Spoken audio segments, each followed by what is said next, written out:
Hai guys, jumpa kembali di Lembaga Kajian Marhenis Indonesia bersama Direktur Lembaga Marhenis Indonesia, Lembaga Kajian Marhenis Indonesia, Bapak Soekarno Altro. Hari ini kita akan kembali kupas tuntas sampai bundas satu topik yang sangat menarik, yaitu generasi muda Indonesia harus paham politik, Mas. Betul. Ya, ini memang yang harus secara estafet harus kita sampaikan ya, Mas. Iya, betul, Mbak. Ilmu politik ini kepada generasi penerus. Menurut Mas Karno, harusnya gimana sih kita harus menyelami jiwa milenial ini, Mas, ya? Supaya mudah untuk memberikan ilmu. Begini, Mbak. Kondisi sekarang ini sepertinya generasi milenial itu tidak tertarik dengan dunia politik gitu. Kenapa bisa seperti itu, Mas? Ada alasan tertentu? Ya, Kira-kira? mungkin generasi milenial itu kayaknya condong ke IT sekarang itu yang banyak itu ya. Jadi yang ingin terjun di dunia politik itu jarang sekali menurut saya. Tapi untuk pembelajaran itu kan juga bisa lewat IT, Mas. Apa yang mereka gemari kita masuknya dari situ. Ya, namun demikian kita melihat bahwa generasi muda kita itu masih banyak yang dengan mudah terprovokasi oleh pemberitaan-pemberitaan yang sepihak gitu, pemberitaan yang negatif dan sifatnya sepihak. Nah, disinilah sebenarnya pentingnya generasi milenial itu melek politik ini, melek sejarah. Jadi tahu bahwa the founding father kita dulu itu mendirikan Indonesia ini dengan pengorbanan darah, pengorbanan jiwa, pengorbanan materi untuk mendirikan negara Indonesia ini.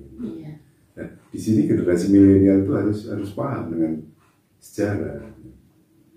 Itu apa tidak ada kaitannya nih dengan kemajuan teknologi, kemajuan era globalisasi ini, sehingga sepertinya nih memang generasi di bawah kita ya, Mas, tentunya itu kok kayaknya jauh gitu dari sejarah itu, sehingga jiwa patriotismenya itu kurang. Ini kita harus mendongkraknya dari mana nih? Gini, memang pengaruh globalisasi. Ini kan ada sisi positifnya, ada sisi negatifnya. Ya. Sisi negatifnya itu generasi milenial sekarang ini kan sudah menjadi generasi yang konsumtif. Nah, ya, betul. Jadi mindset itu kan yang harus kita rubah, kaitannya nanti dengan revolusi mental dan sebagainya itu. Betul. Ya. Betul. Ya. Terus yang lebih bahaya lagi kalau generasi kita seperti yang sudah marak kita tahu, walaupun pemerintah itu sudah mencanangkan membuat aturan yang ketat menurut saya, narkoba, Mas. Ya. Di situ makanya kalau generasi muda kita ini katakanlah apatis terhadap sejarah, apatis terhadap perkembangan politik tanah air gitu. Mereka akan mudah dipengaruhi oleh hal-hal yang negatif seperti Mbak Erni sampaikan tadi, bagaimana narkoba itu marak di tanah air ya. Karena generasi muda kita itu rasa nasionalisme itu belum terbangun gitu. Makanya Bung Karno sering mengeluarkan jargon jas merah. Jangan sekali-sekali meninggalkan sejarah. Karena sejarah itu kalau tidak kita pahami, tidak kita pelajari, sejarah itu akan terulang lagi gitu. Kalau sejarah yang baik terulang nggak ada masalah. Tapi sejarah kelam seperti tahun 65 yang membuat bangsa Indonesia menjadi traumatis terhadap politik itu tidak boleh terjadi. PKI contohnya ya. Misalnya seperti itu. Saat ini lagi digaungkan kembali bahwa PKI itu muncul kembali gitu. Nah, seperti itu. Pemahaman seperti apa yang harus kita berikan kepada generasi muda ini? Seharusnya ada pelurusan sejarah. Pelurusan sejarah itu penting. Jadi kalau kita mengatakan sebuah partai politik melakukan kudeta, gitu. Misalnya dikatakan bahwa tahun 65 itu PKI melakukan kudeta. Tetapi secara institusional, secara kelembagaan, PKI itu belum pernah diadili. Gitu. Yang diadili di Mahkamah Militer itu kan bukan tokoh-tokoh PKI, bukan ketua umum PKI. Karena PKI itu partai politik, institusi, lembaga. Jadi itu legal saat itu ya? Itu partai legal gitu. Dan dia pemenang pemilu nomor 4 tahun 55. Iya. Nah. Jadi tidak bisa gitu loh mengatakan bahwa tahun 65 itu PKI melakukan kudeta. Sebab seperti tadi saya sampaikan bahwa secara institusional, secara kelembagaan, Aidit sebagai ketua umum partai belum pernah diajukan ke pengadilan. Itu sehingga secara hukum tidak bisa dikatakan PKI itu melakukan kudeta karena PKI itu bukan orang, Pak. PKI itu lembaga. Institusi. Jadi institusi itu harus diadili. Didatangkan ketua umumnya, didatangkan sekjennya, didatangkan bendaharanya, gitu.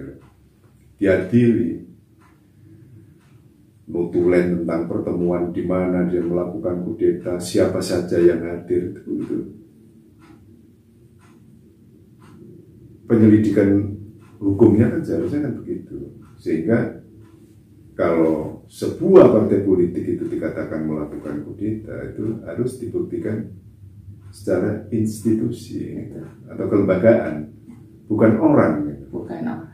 Iya, itu yang harus. Nah, hal-hal semacam beginilah sebenarnya yang harus dipahami oleh generasi milenial gitu. Karena apa? Ya itu tadi jargon Bung Karno, jas merah. Jangan sekali-sekali meninggalkan sejarah, karena sejarah itu dikhawatirkan terulang kembali kalau tidak dipahami. Gitu. Bagaimana menurut Mas Karno nih bahwa sejarah itu sampai hari ini tidak yang sebenarnya terjadi? Begini, Mbak, di seluruh dunia, bukan hanya Indonesia, di seluruh dunia, bahwa sejarah itu dibuat oleh yang menang. Kalau yang menang itu Hitler di Jerman, maka sejarah itu ya seperti apa yang diharapkan Hitler. Bisa dibuat berarti. Iya. Sejarah itu dibuat oleh yang menang. Gitu. Itu, Mbak. Jadi makanya saya bilang bahwa bangsa Indonesia itu harus analitis. Gitu. Analitis dalam arti kita tidak a priori. Gitu. Harus melakukan analisa. Apa betul sih yang melakukan kudeta itu ini? Itu kan bisa dianalisa. Gitu. Bagaimana kejadiannya, itu kan bisa dianalisa. Dari analisa itulah nanti akan melahirkan kesimpulan sebuah kebenaran sejarah. Jadi sejarah itu yang benar bukan seperti yang ditulis oleh yang menang tadi, tapi berdasarkan analisa. Dan itu sulit ya, Mas, untuk dibuktikan itu kan ya sulit, Mas. Tidak sulit kalau ada kemauan. Gitu. Tapi ya khususnya untuk Indonesia nyatanya sampai hari ini sejarah itu ya seperti yang ketika saya sekolah dulu kecil, zaman saya kecil, sampai hari ini ya seperti itu, Mas. Iya, kalau kita pedomannya pada buku-buku sejarah. Makanya buku-buku sejarah, film G30 SPKI dilarang itu kan karena bahwa kejadian yang sebenarnya tidak seperti itu gitu. Dan itu dikhawatirkan meracuni generasi milenial. Makanya dikatakan tadi, seperti topik ini, bahwa generasi muda Indonesia atau generasi milenial itu tidak boleh buta politik dan tidak boleh buta sejarah. Iya, saling berkaitan itu iya. Ya, untuk kemajuan, iya. Untuk mengisi kemerdekaan ini. Betul, seperti betul, itu, ya, Mas. Iya, betul. Nah, kalau isu-isu yang sekarang lagi marak ini, bahwasanya PKI itu kan menjadi momok yang menakutkan. Kira-kira gimana menurut Mas Karno nih?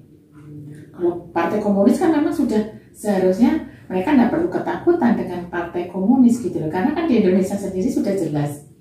Kenapa sampai hari ini masih orang itu masih kayaknya ditakut-takutin? Ini sudah menyusup ke sana, bahaya laten itu bahasanya seperti itu.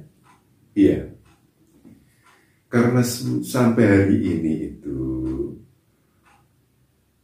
pemahaman secara ilmiah tentang komunisme itu belum ada.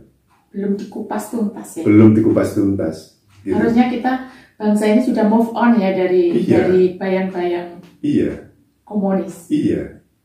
Dan masyarakat itu juga banyak Mbak yang bertanya-tanya, apa sih komunis? Sebenarnya apa sih definisi komunis itu?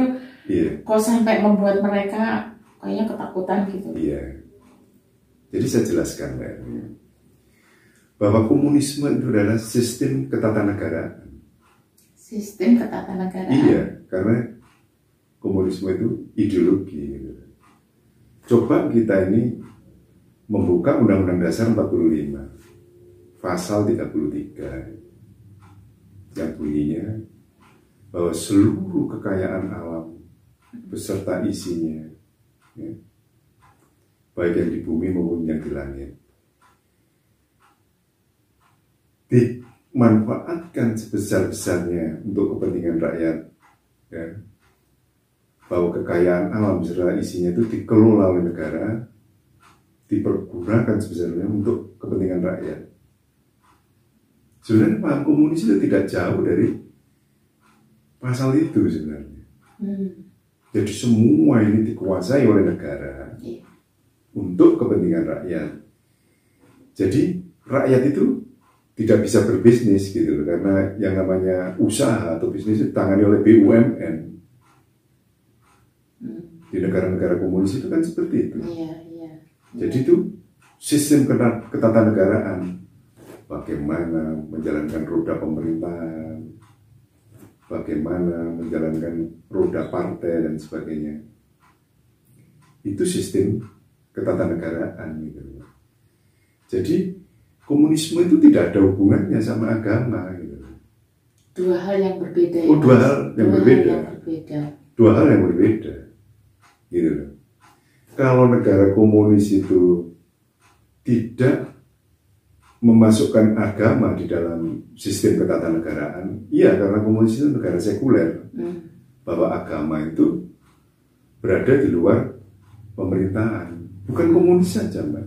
Di Inggris, di Prancis, di Amerika, itu negara-negara sekuler. Di sana tidak ada menteri agama, gitu loh. Karena memang negara sekuler. Jadi bukan komunis anti agama, tidak ada komunis itu sistem ketatanegaraan. Iya. Komunis ada yang salah nggak kira-kira di Indonesia itu PKI itu? Apa sih salahnya komunis di Indonesia ini? Sebenarnya gini, Mbak. Komunis itu kan, saya ulangi, itu ideologi. Sistem ketatanegaraan. Iya, jadi yang mengatur kehidupan bertatanegaraan di satu negara gitu. Iya.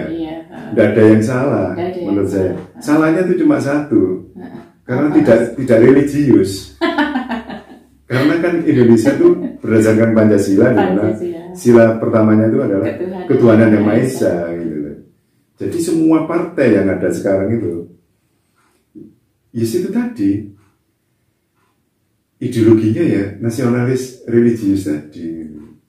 Jadi keliru ya waktu itu ya Mas. Harusnya PKR ya, bukan PKI. Iya betul, harusnya PKR, Partai Komunis Religius. karena religius tidak bertentangan dengan Pancasila. Gitu. Tetapi itu dua hal yang berbeda. Iya. Antara komunis dan Iya, karena implementasinya itu kan tidak pernah dibahas, Mbak. Iya. Gitu. Tidak pernah dijelaskan sedetail. Hanya dijadikan isu-isu politik, yaitu yang dimaksud dengan proxy war itu kan itu. Iya. Proxy war itu, gitu loh. Jadi melakukan proxy terhadap ideologi. Gitu. Padahal ideologi itu sistem ketatanegaraan, gitu. Bukan orang. Kalau orang bilang bahwa komunis anti agama itu salah. Wong komunis itu bukan orang. Komunis itu kan sistem ketatanegaraan, gitu. Ideologi. Harusnya kita nggak usah takut ya, nggak usah sampai kayak momok gentayangan gitu loh Mas. Sistem itu kan bisa dipakai, bisa tidak, kan tergantung seperti panjenengan mau bangun rumah. Sistem pondasinya itu bagaimana? Itu kan sistem. Mau pakai sistem cakar ayam, mau sistem cakar bebek, ya terserah jenengan. Itu sistem. Sampai nggak seneng cakar bebek ya pakai sistem cakar ayam, misalnya gitu. Itu sistem, Mbak. Gitu loh.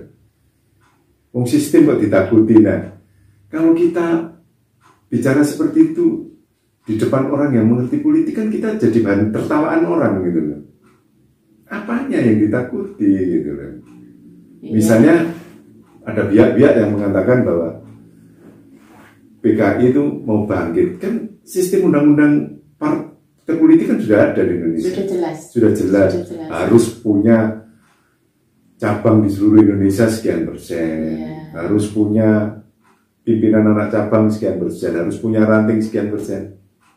Tanya aja ke Menkumham, ke Pak Yasona Lawale sana, apa betul PKI itu sudah didaftarkan sebagai partai politik? Tanya aja gitu. Jadi tidak usah curiga, nggak usah bikin provokasi. Tanya aja pada Menteri Hukum dan HAM Pak Yasona Lawale, atau langsung ke KPU, barangkali KPU sudah verifikasi terhadap partai baru, komunis. Partai komunis. Iya, seharusnya itu kalau orang itu analis. Tapi aturannya kan memang sudah ada Mas, jadi partai komunis itu untuk di Indonesia kan sudah dilarang. Betul, karena jadi kan logikanya kan kita nggak usah perlu takut lagi. Betul, kan sudah jelas. Iya. Semua partai politik, semua organisasi keagamaan, semua organisasi massa harus berasaskan Pancasila. Itulah sebabnya Mbak, FPI sampai hari ini surat izinnya belum diberikan oleh Kementerian Dalam Negeri, Mendagri, karena asasnya bukan Pancasila. Gitu. Gitu. Udah jelas. Jadi apa yang ditakutkan gitu. Kan tidak ada yang ditakutkan gitu. Orang yang TikTok bakso pasti jualan bakso. Menerjemahkannya gimana? Kayak gitu. Ya jelas kalau orang-orang itu teriak-teriak komunis, jangan-jangan dia yang ingin mendirikan negara komunis gitu kan. Bawa-bawa bendera, mungkin rindu dengan partai komunis. Jadi bukan komunis yang dulu, tapi justru yang bawa bendera itu menurut saya justru yang ingin mendirikan negara komunis gitu. Iya, logikanya kan komunis itu sudah tidak ada di Indonesia. Sekarang tuh banyak yang punya bendera berlambangkan Palu Arit itu, dibakar. Dari mana? Ya itulah yang dinamakan dengan proxy war itu sebenarnya seperti itu. Jadi proxy war itu bisa dengan menggunakan teori-teori provokasi. Makanya seperti tema kita bahwa generasi milenial harus paham politik dan harus paham sejarah agar tidak menjadi kurban politik. Itu. Tidak mudah terprovokasi. Betul. Harus. Jadi ini nanti yang harus kita berikan ke generasi muda, ada apa ini Mas ya, ada semacam kajian ilmiah atau apa di kampus atau apa, itu penting kan Mas itu? Penting. Makanya kampus itu harus mendatangkan pembicara-pembicara yang betul-betul paham terhadap ideologi. Iya, apa Karena sih komunisme segala itu? gejolak itu Nanti kan sebetulnya bisa dari sana. dijelaskan di situ. Gitu. Iya. Baiklah Mas Karno, hari ini barangkali kita cukup sampai di sini. Nanti lain kali kita jenengan saya ajak ngobrol lagi untuk yang lebih hot lagi. Kita butuh memang penyegaran ya untuk generasi kita semuanya. Jadi supaya bisa membedakan mana sih yang boleh, mana sih yang enggak, dan tahu secara on the track itu dia memang benar-benar ada dasarnya gitu loh. Betul, Pak. Ada dasarnya seperti itu. Betul. Baiklah Mas Karno, terima kasih banyak atas waktunya, atas pencerahannya. Jangan kapok, nanti kita ngobrol lagi. Ya, terima Oke, kasih sama-sama. Pemirsa, untuk obrolan kita hari ini saya kira cukup sampai di sini. Saya Erni Brahesti Utami mengucapkan terima kasih. Sampai ketemu.